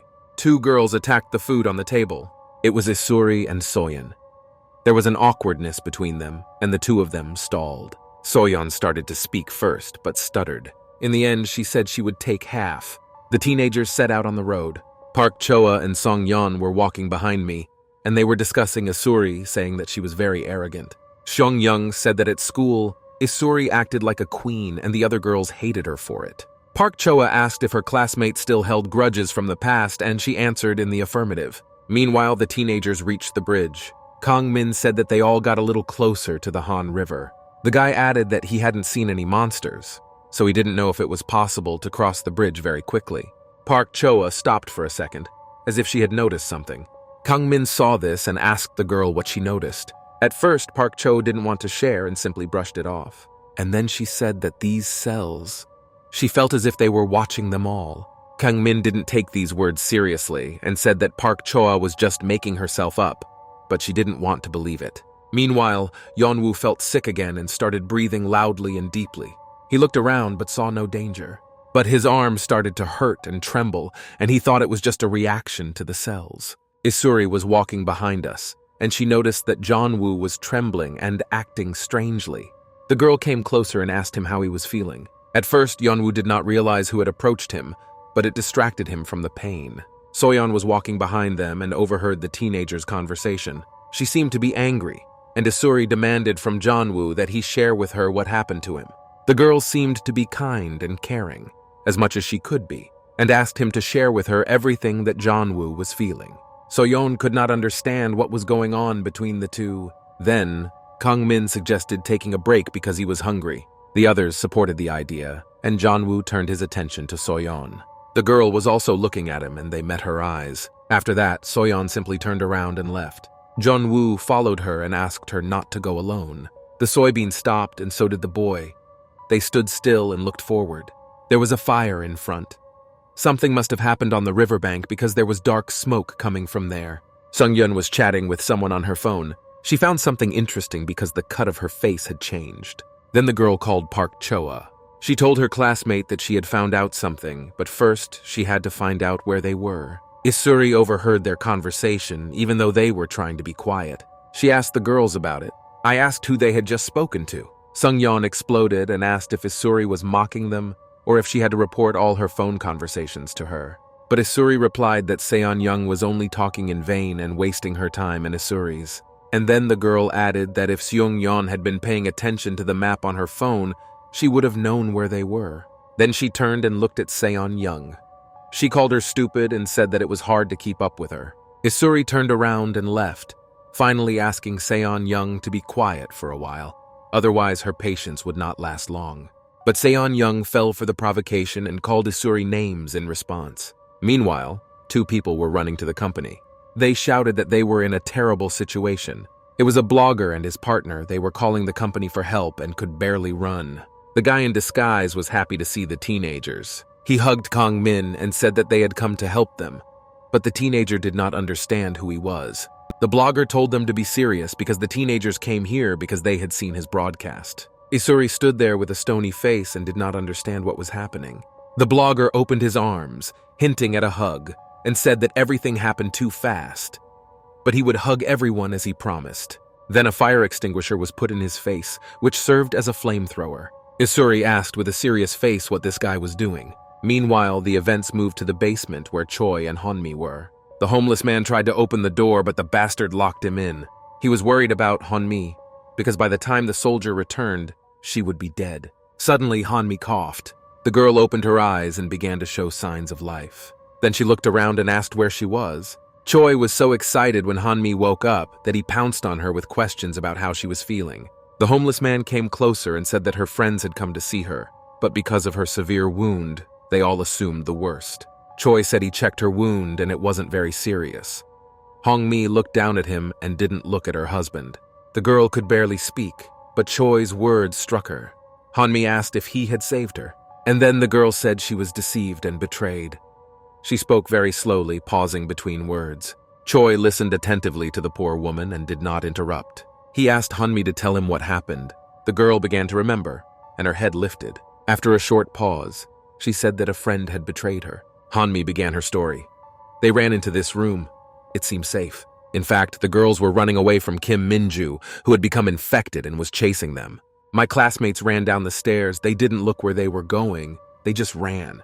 The girls ran into the hiding place. Hong-mi sat quietly but cried because she was afraid for her life. Next to her was Kang Hana, who was also trembling with fear. Hong-mi asked her classmate where the others were, but she replied with a cold voice that now was not the time to think about others. Hannah acted strangely, saying that only the 2 of them were left, and they had a chance to get out of here. Hong-mi was frightened by her friend's behavior, and she emphasized several times that only the 2 of them would survive. The monster, Kim Min-ju, walked down the hallway looking for her victims. Kang Hana peered through the crack in the door. Hong-mi sat there shivering. Hannah said it was time to run and get out, but Hong-mi refused. She said she couldn't walk anymore. Hong-mi was crying and suggested that we wait here until the others came. She asked Hannah to call her classmates because she still had her phone. Hannah turned around and she was angry. Her face looked frantic, and she asked why Hong-mi kept waiting for the others if she was with her now. Hong-mi was scared because she had never seen her friend like this before. Kang Hana became angrier and spoke with long pauses. She said that she was now risking her life to protect Hong-mi. Choi listened to the girl carefully. He was shocked by this story. Hong-mi cried and said that she understood how Hannah felt, and she should have noticed it earlier. Choi apologized and said he didn't know how to help her. He just asked if all her classmates were here. Suddenly, Hong-mi remembered something about her classmates. Kang Hana walked by her side at school and asked if she had read the comments. There were more than 50 of them. Hong-mi was excited. She didn't follow her channel as much as Hannah. Then my friend promised that after the exam, she would edit Hong-mi's videos every day. Park Min came down the stairs and offered to buy something for Hanma, even a gift. Hong-mi gladly accepted the invitation to buy pizzas and colas and sit somewhere. The teenagers cheerfully discussed their plans, but Kang Hana didn't want to, and her mood immediately disappeared. Lee Hong-mi noticed this and looked at her friend out of the corner of her eye. Every time Hong-mi talked to Park Min, Kang Hana just walked away from them. The atmosphere then became uncomfortable. Hong-mi told Park Min about it.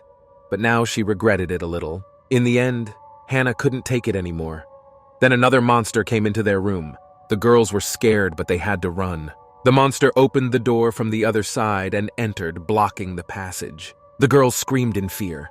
They quickly ran through another exit without looking ahead. Suddenly, they noticed something in front of them. Then an exoskeleton came out of the corner. He noticed the victims immediately, and there was no point in fighting such a giant.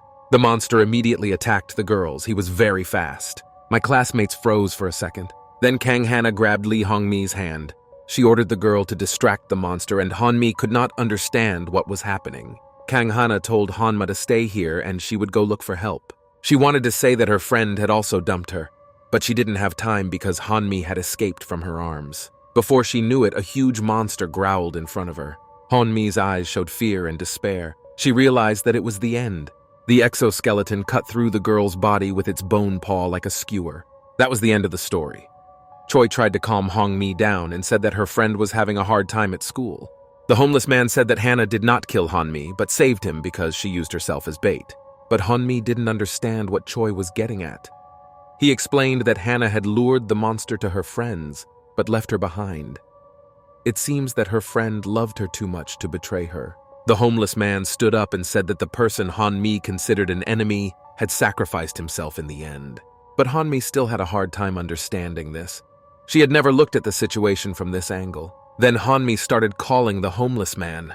He seemed to open her eyes to everything. Suddenly the girl started crying a lot. She said she would really like to meet Kang Hana and apologize to her.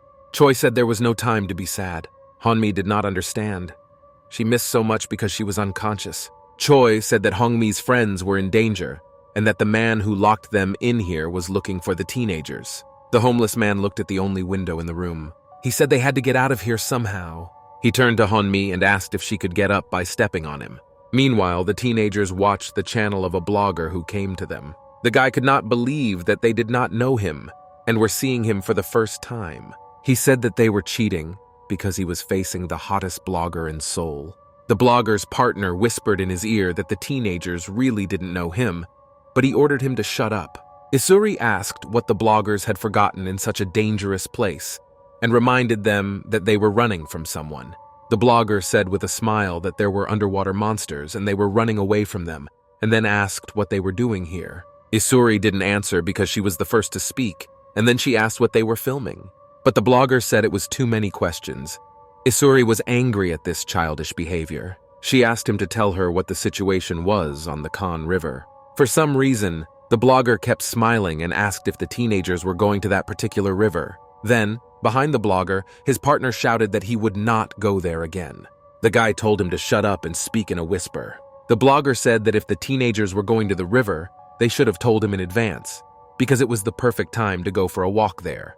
He offered to help, but the expressions on the teenagers' faces spoke for themselves. Meanwhile, the events moved to another street. The soldier was riding a motorcycle and holding a weapon. The events moved to Han-mi and Choi. They got out of the basement, and the homeless man opened the door to the room where he had been before. The sight made my blood run cold. There were innocent boys lying on the floor. They showed no signs of life at all. The soldier did not even burn them, but left them like that. Choi could barely move after the beatings, but he went inside. The homeless man only assured him once again that the soldier was not in his right mind and that the teenagers were in danger. It turned out that one of the motorcyclists could still speak, and he asked Choi to listen to his request. The guy asked whom the soldier was looking for because he told them he wanted to kill someone and take revenge. He asked Choi to avenge the motorcyclist and then they could meet him in hell. It was the poor man's last request. Then Choi asked to borrow a motorcycle to find this crazy man. Meanwhile, the teenagers were in trouble. Someone called out to them, and when they turned around, they saw him. A soldier was following them on a motorcycle. Even from a distance, I could see his angry face. Kang Ji-hoon and Park Choa were the first to see the soldier and immediately reacted by running. The guy ordered the others to run as well. He realized that they were in trouble now. Yeon-woo was running on orders, but came back to see what was happening. When he realized, his heart beat faster because he saw the face of a military man. The man's eyes became crazy when he saw Jonah. The teenagers ran as fast as they could and went down under the bridge. Kang Min asked Kang Ji-hoon why they were running and what happened. The guy said that this crazy man was here and that he killed Hannah with a machine gun. Meanwhile, the soldier drove by the bridge and looked around. He had the advantage of transportation. It seemed that the man had noticed something. Park Choa hypothesized that this soldier started the fire because she saw that everything was in smoke. And then I asked him how he knew they were here. Isuri looked at Yeonwoo, who was barely breathing. It was obvious that he was not feeling well. The girl tried to find out the truth from him, but he was silent. Isuri decided to try again and went over to ask how Yeon-woo was feeling. Kang Ji-hoon yelled at them for stopping and ordered them to run faster. Soyon noticed this. Isuri didn't run and asked why they had to run if they were outnumbered. She told everyone to close up because she was thinking. She looked away and muttered something under her breath, and then said that they could have gotten rid of the crazy man. Meanwhile, a soldier climbed to the top of the bridge and held a weapon in his hands. The teenagers did not run away. They just stood there and looked at him. The man was sure they were up to something. The soldier was talking to himself like a psychopath. He talked about how defenseless the teenagers were now, and next to the infected Yeon-woo. The teenagers did not leave and stood silently in front of the soldier. The man said he wanted to resolve the issue. He told the teenagers that if they all continued to behave like this, they would not survive. The soldier assured me that he was trying to help them now. He looked directly at Yeonwoo, and the boy looked back at him. Kang Ji-hoon said it was coming. The others were worried and afraid that they would be killed, but no one ran away. The Isuri stood silently with stony faces that showed no fear. The soldier laughed. The teenagers did not understand what had happened. The man said that they had seen everything themselves, how quickly Yeon-woo regenerated, so there was nothing to talk about. He asked if the teenagers still believed his nonsense. The soldier said that he was the only one who knew the way out of Seoul and also knew where their friend was. He said that if they cooperated with him, he would help them. Park Choa asked if the soldier had mentioned Hanmi, because the teenagers said she had passed away. Kang Ji-hoon could not believe what he was hearing. His heart was racing, and he was ready to give up everything for Hanmi. The teenager said that it was clear that the soldier was deceiving them. He was crazy. Kang Ji-hoon said that it couldn't be true, and the man was deceiving them. They didn't believe him. The soldier just laughed in response and then asked who he had seen. Kang Ji-hoon was shocked again. He was playing to his feelings. He wanted it to be true, but it wasn't. Then the soldier stood up. After that, he jumped off the bridge. The man landed right in front of the teenagers. Yeonwoo and Isuri were ahead. The man said the choice was theirs. The teenagers were scared but did not leave. The soldier ordered them to turn away from the infected Yeonwoo and go to his side, and then they would also save their friend. Suddenly, something moved in the water. Yeonwoo felt it immediately, his arm stabbed. He looked at the river, and there was nothing there. But Yeonwoo had a brilliant idea. Isuri noticed his interest in water. She asked the teenager what had happened. But when I saw the river, I understood everything without words. It seems they had the same plan. Meanwhile, the soldier tried to prove to them that Yeonwoo was infected. He added that they had to get rid of him. Then Isuri stood up to the company and set the fire. She said she suspected Yeonwoo from the very beginning. The teenager was a little scared of what he heard. Everyone was in shock. Isuri spoke seriously, so it was easy to believe her. She supported the fact that they had to get rid of Yeonwoo. Kang Min and Kang Ji-hoon were shocked and told Isuri to calm down. The girl told the teenagers to come to their senses, because Yeonwoo would infect them and turn them into monsters. Isuri said that if they stood up for Yeonwoo, they would die for violating the quarantine rules. And then she pointed a gun at them and ordered them to decide whether they wanted to choose life or death. Isuri added that everyone who came into contact with Yeonwoo would also be considered infected. The teenagers were outraged by the girl's words. The soldier was just silent, but he seemed to like what was happening. Behind Yeonwoo stood So-young. She was very worried about her friend and herself. She did not want to betray him again. Isuri told her classmates not to doubt her because she had stayed away from Yeonwoo from the beginning. She asked if they would be safe if they isolated the infected person. Isuri didn't look at Yeonwoo at all, but the boy kept looking at her and tried not to show any emotion. The soldier looked at Isuri as if he felt proud. The girl shouted at the teenagers to decide quickly and added that as long as there was an infected person among them, there would be no way home. So-young was thinking about what had happened to Isuri, because when the two of them were talking in the bathroom, she had said that she would not leave Yeonwoo. Was it possible that all her words were just a lie? Soyon then asked the soldier if he would really help them and return Hanmi. The girl asked carefully and did not move. She did not want to choose a side. Suddenly, she remembered that the military had promised to return them all to the base, and she reminded her husband of this. The soldier did not know what to say, and said he was not sure. Then Kang Ji-hoon asked if Honmi was really alive. The guy could not believe it himself, and his words were paused, and his sentences were incoherent. The soldier looked at him out of the corner of his eye and said that he was not like them and did not know how to cheat. Then, the man put the muzzle of the gun very close to Yeon-woo and said that he would be the first. Kang Ji-hoon asked the soldier to allow him to meet with her. Yeon-woo was shocked and did not know how to react. The man did not listen and asked Yeon-woo if he could survive if he was shot in the head. Kang Ji-hoon shouted at them to wait.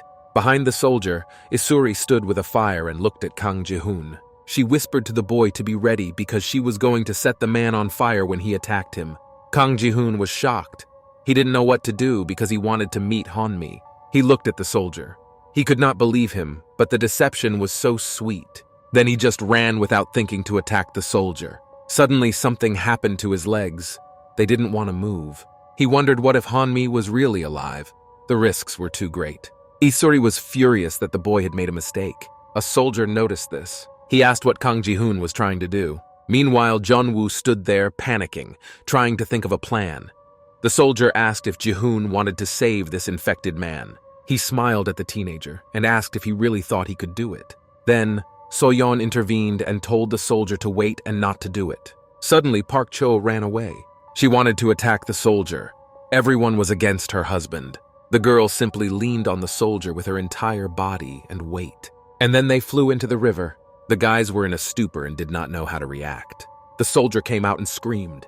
Park Choa also looked at her classmates. Yeon-woo extended his hand to her immediately. He shouted for her to give him her hand because she had to get out quickly.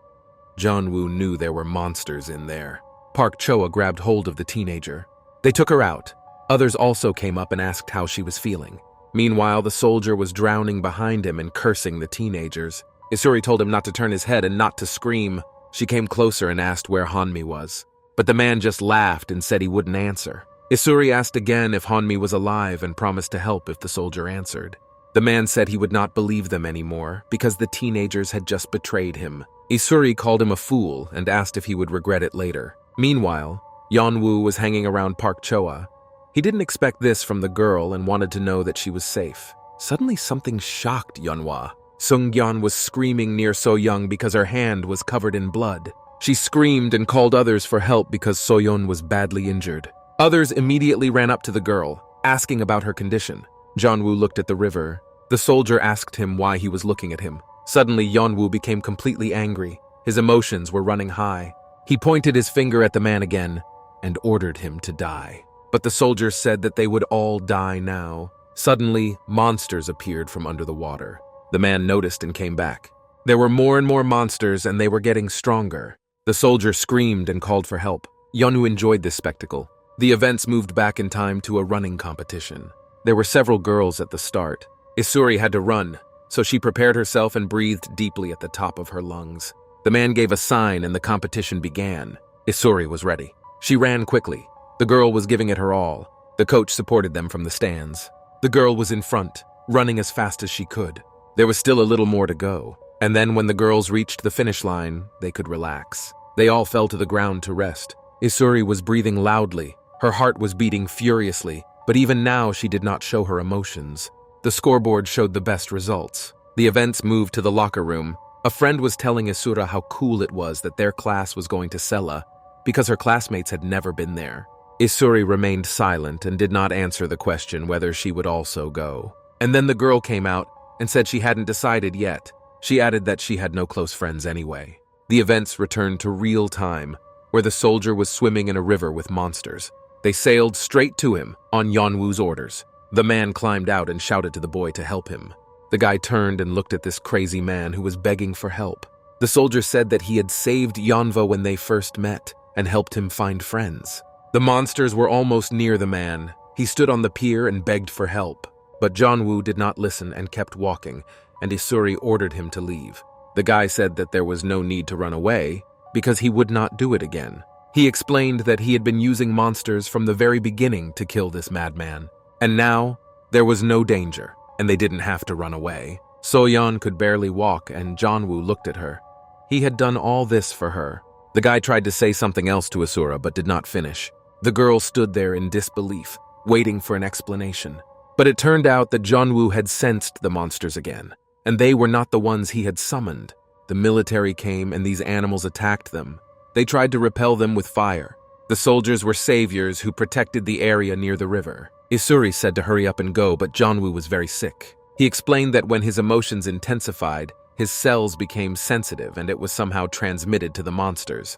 He added that he could feel it when he pointed with his hand. It was like a kind of bond that was forming between them. Yeon-woo closed his eyes as if trying to contact the monsters. Then the water monsters felt it, and one of them reacted. The soldiers were shocked. One of them even fell to the ground.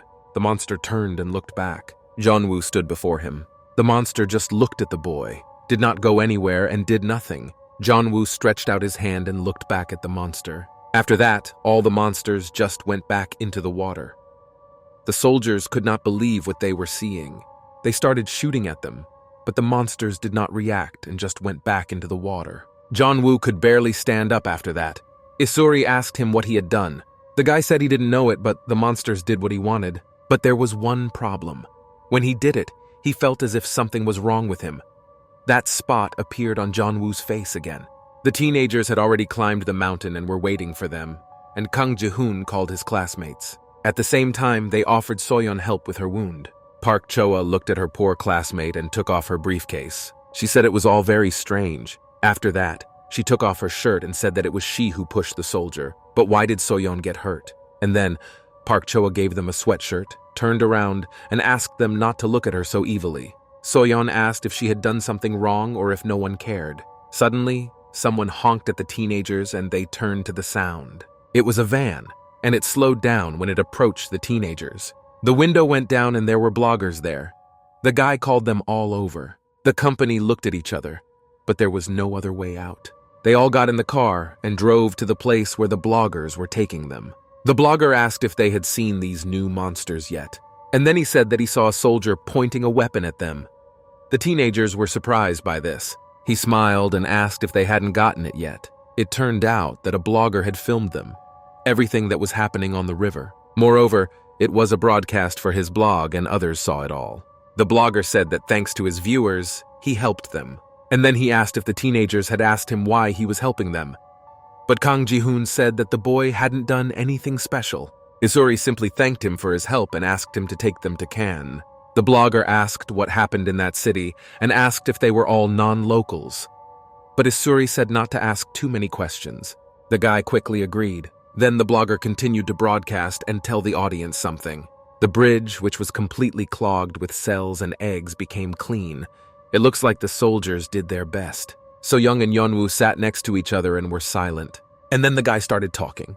He said that So-yeon was already recently wounded, but the girl did not let him finish and said that everything was fine. She asked us not to talk about it now and added that it would be easier to forget the incident, because they were all on equal footing now. Now Yeon-woo interrupted her. He thanked Seo-young. He recalled how the girl threw herself at the soldier so that he would not shoot Yeonva. The guy thanked us again for our help.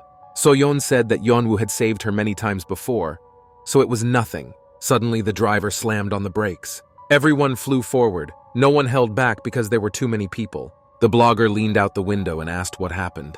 It turned out that the entire road was covered with these cells. Then the driver got out of the car, taking a flamethrower with him, and was going to burn all the cells. Yeon-woo was wary. He didn't like what was happening. He saw that the guy had opened fire on the eggs. He stood up and shouted that there was no need to burn them. The guy with the flamethrower stalled. Monsters began to crawl out of the water. They came because their cells were being destroyed. The guy got into the car, scared, and screamed. But there were a lot of monsters. They came out very quickly, like ants. Soyon screamed in fear. Yeon-woo swore, and this alerted Soyon. He ordered her not to get out and stay in the car. Meanwhile, the monsters were getting closer. They were almost near the car. The blogger shouted that there were a lot of them. Suddenly, he stopped talking because he saw something. It was Yeon-woo who just got out of the car. Kang Min and Kang Ji-hoon shouted to the boy that it was very dangerous and he should go back. Soyeon sat in a stupor and did not know what to do. The blogger was filming everything for his blog, and the comments said that Yeon-woo was suicidal. The monsters attacked the boy like dogs when they saw him. Yeonwoo was worried because there were so many monsters and he was not sure he could handle them. But there was no turning back. The monsters were approaching, and there were only seconds left. Yeonwoo remained calm to avoid showing fear and collect his thoughts. It was a great opportunity for the blogger to increase his reach and gain popularity. The monsters began to beat each other. They attacked their own brothers as if they were fighting for territory. One of them simply attacked the other monster and bit off a part of its body. Meanwhile, Yeonwoo just stood there quietly watching. The teenagers inside could not believe that the monsters had suddenly decided to fight each other. Isuri looked at Yeonwoo and realized that it was all his doing. But she still didn't fully understand it, so she didn't know what was really going on. They saw that Yeonwoo was doing it with his hand. The monsters obeyed him and responded to this connection. Yeonwoo looked at the monster and felt that he was now connected to several at once. For a few seconds, he felt it. The monster was moving as Yeonwoo wanted it to. Suddenly, the teenager felt something behind him. The monster growled at him from behind. But Yeonwoo stopped him as well. The monster just froze in front of the boy. He was a little nervous because it was his first experience. Yeonwoo looked into the monster's eyes, and it was not so scary now. They still bowed to humans even though they could destroy the entire planet. Now Yeonwoo felt completely different. Not like before, the guy could now simply control them as he wished. And it was all just by the power of thought. Now there were many monsters, even too many. But it was enough to escape and save ourselves. Something incredible was happening in the comments section of the broadcast. Everyone was shocked by what was happening. The blogger incited viewers' reactions with his phrases. Suddenly, people started writing in the comments that Yeonwoo was very suspicious. But the blogger said that it was the other way around, and that the guy just had the courage to defend them. And then he asked if the subscribers really believed that Yeonwoo controlled the monsters, because it was impossible. Isuri listened and analyzed. The monsters did not touch the car, so Yeonwoo ran out first. Meanwhile, the blogger recalled the case when Yeonwoo wanted to shoot a soldier. He said that it was also very strange. Isuri realized that this blogger was attracting too much attention and something had to be done about it. The teenagers said that Yeonwoo was an ordinary guy and not suspicious. Suddenly, Isuri spoke about immunity, and the blogger turned to her. She repeated that Yeonwoo was immune. Kang Ji-hoon was shocked that the girl had said that. Isuri explained that the boy told them this himself, that the monsters simply did not touch him and he had no control over them. The blogger was simply shocked by this information and the fact that it would be published in his blog. There was even more activity in the comments, but there were those who did not believe these words. Kang Ji-hoon asked Isuri what she was doing, but she told him to shut up. Meanwhile, Yeonwoo was already on his way back because the monsters were distracted. He opened the door and said it was clear so they could move on. Immediately, the blogger attacked the guy with questions, which surprised Yeonwoo, who did not understand what was happening. The blogger asked for an interview, but we had to hurry. Isuri thought about how Yeonwoo couldn't control the monsters from the car, so she didn't understand why he tried so hard. She couldn't understand why Yeonwoo sacrificed himself for others, since he had been betrayed from the very beginning. At this point, Soyon asked how the boy was feeling. The girl was sincerely worried about her friend and even scolded him for such an act, because he could have died. Yeonwoo apologized and said they didn't have to worry anymore. Isuri listened to their conversation carefully. Suddenly, Yeonwoo felt something again. He immediately went over to take a closer look. Then he shouted for them all to drive fast. But everyone was in a stupor, so Yeonwoo shouted again, this time louder, and ordered them to step on the gas quickly. The car sped off at full speed. Yeonwoo looked back, and meanwhile they finally crossed the Han River. Suddenly, something came out from under the water. Yeonwoo did not understand what this strange feeling was. He felt strange and scared at the same time. He felt that there were even bigger monsters there. The head of that monster was the size of an ordinary monster. Yeonwoo was very scared, and they were all lucky that everything was okay. But they will never return to the Han River again. Meanwhile, events moved to Choi and Hongmi. The man was choosing something and said he didn't know what to do. Hongmi was sitting behind him. The homeless man was hesitating to make a choice. She just looked at the floor and thought about nothing. Suddenly, Choi told her to go get a drink of water. She didn't understand at first and asked again. Then the man repeated that Hongmi's body had not yet fully recovered. In the meantime, he would go look for her friends. The girl stood up. Her body was shaking and she said that everything was fine. She could barely stand up and said she would go with him because it was dangerous to be alone. Then they rode the motorcycle forward. Hongmi asked why the man was helping her. Choi asked if she didn't trust him, but she said she was just curious and asked how he knew her classmates. The homeless man said it was very noisy and then asked how Hunmi was feeling. The girl apologized and said that everything was fine. Choi noticed this himself, and then he asked if she could really handle it. The man explained that he was homeless and smelled bad. Hunmi exhaled and added that it really did stink. Choi exploded and told her to forget what he said. The girl just smiled and said that she hadn't bathed for a long time, and her hair was dirty, so anyone who saw them would mistake them for father and daughter. My husband missed it and said it was funny. They stopped at an intersection, and Choi asked where they should go next. He told her to wait a bit. The man got off his motorcycle and said he would go check, and if something happened, they would leave immediately. The track was clean, no monsters. Hunmi sighed sadly. She sat down by the pillar and said how much she wanted to meet her classmates. Hunmi couldn't even find her phone. Then a soldier came out from around the corner. He pointed the machine gun and said he had found a schoolgirl. Choi looked at the motorcycle. Something about it seemed strange and familiar. He looked toward the river. It seems that the man recognized the soldier's motorcycle and thought he had come downstairs. Meanwhile, Hunmi was complaining about her pain. She couldn't take it anymore. Her whole body ached. Suddenly, someone recognized her. A smile appeared on this person's face. He stretched out his hand to the girl, and then he asked what Hunmi was doing here, because it was dangerous to be alone. He touched the girl's face when she turned to him. It was Park Min, and the guy immediately asked if she was here to find her classmates. He invited Hanma to go along. Park Min smiled and said that he was going to meet them just then. Meanwhile, Choi went down to the river where the teenagers and the soldier were. He looked around cautiously to avoid running into monsters. The man could not find the soldier. He could not run far. Suddenly, the homeless man saw a body in the water and blood nearby. Choi came closer to get a better look. He noticed that it was clothing and it looked like a military uniform. Choi decided that the man was dead because he was not moving. A person could not have been underwater for that long. Suddenly, the homeless man heard monsters roaring. They were approaching the man. There were a lot of them. Choi was frightened and fell into a stupor. He realized that it was a bait. The man was angry with himself. Why did he even decide to go downstairs? Now he's going to die. Then another monster came out of the water. Choi was surrounded by monsters on all sides, and there was nowhere to run. A giant, ugly monster came out the other side. Homeless Choi realized that he had to run away immediately, when suddenly he noticed something. The monster had something strange in its mouth when it opened it. It was a human eye and a head. Choi was surrounded in a circle from all sides with nowhere to run. The homeless man realized that he was finished. He was trapped. Meanwhile, the military and a man were standing near the bridge. It was Lee Tane.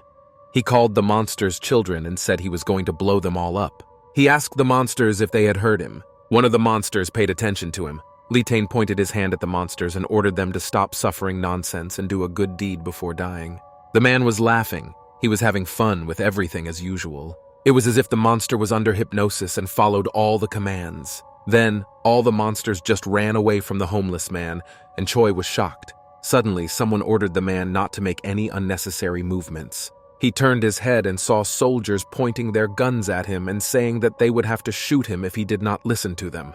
Hanmi shouted to him from the bridge and asked if he was okay. The man looked at the girl and it calmed him down a bit. Hanmi said she had found her friends. She tried to tell me that she had met her classmate and had to go with him because he knew where their friends were. Lee Tane listened to all this and analyzed her words. Then he turned to Hanmi. He asked the girl if she had come into contact with the monster by accident. Meanwhile, the teenagers continued to drive in the car. The blogger asked his followers if they would like to check out Yeonwoo. Suddenly, the guy got scared of something. The blogger asked him how he learned about his immunity and whether the monster had touched him. This interrogation scared Yeonwoo even more. Isuri said how stupid the teenager was for putting himself in the public eye. She seemed to be angry with the guy, and then added that he should take better care of himself and get himself examined. But Yeonwoo told the blogger that he was indeed immune. And then, the guy said that he found out about it by accident, when the monsters started avoiding him and he didn't touch the eggs. Kang Min noticed that his friend Kang Ji-hoon was sad. He asked his opinion about it and said it sounded like a bluff, but Kang Ji-hoon said he didn't know. And then he asked me to leave him alone, adding that he really didn't like it. Kang Min asked if this state was not caused by Hanmi and the fear that she was dead. The guy exploded and yelled, but the friend didn't stop. He asked if Kang Ji-hoon believed the soldier because Kang Min felt deceived. The teenager looked down and said sadly that he did not know. Suddenly, someone called out to the blogger. It was Isuri.